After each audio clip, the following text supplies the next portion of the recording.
وأوحى ربك إلى النحل أن اتخذي من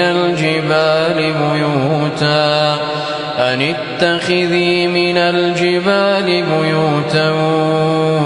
ومن الشجر ومما يعرشون ثم كلي من كل الثمرات فاسلكي سبل ربك ذللا يخرج من بطونها شراب مختلف ألوانه فيه شفاء للناس إن في ذلك لآية لقوم يتفكرون والله خلقكم ثم يتوفاكم ومنكم من يرد إلى أرذل العمر لكي لا يعلم بعد علم شيئا إن الله عليم قدير والله فضل بعضكم على بعض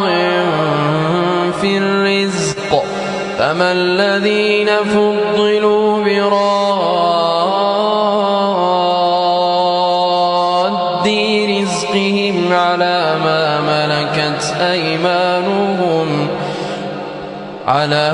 ملكت أيمانهم فهم فيه سواء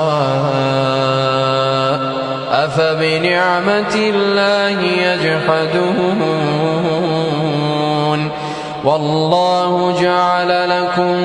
من أنفسكم أزواجا وجعل لكم من أزواجكم بنين وحفدة ورزقكم من الطيبات أفبالباطل يؤمنون وبنعمة الله هم يكفرون ويعبدون من دون الله ما لا يملك لهم رزقا من السماوات والأرض شيئا ولا يستطيعون فلا تضربوا لله الأمثال إن الله يعلم وأنتم لا تعلمون ضرب الله مثلا عبدا مملوكا لا يقدر على شيء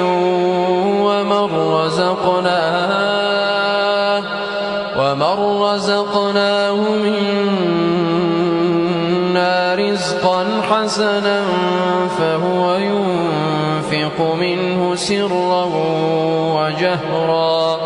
هل يستوون الحمد لله بل أكثرهم لا يعلمون وضرب الله مثلا رجلين أحدهما أبكم لا يقدر على شيء وهو كل على مولاه أينما يوجهه لا يأتي بخير هل يستوي هو ومن يأمر بالعدل وهو على صراط مستقيم ولله غيب السماوات والأرض وما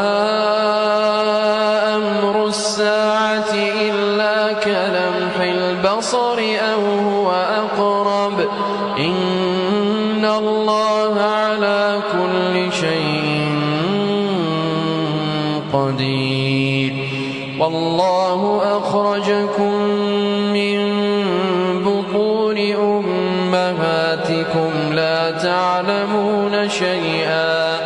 وجعل لكم السمع والأبصار والأفئدة لعلكم تشكرون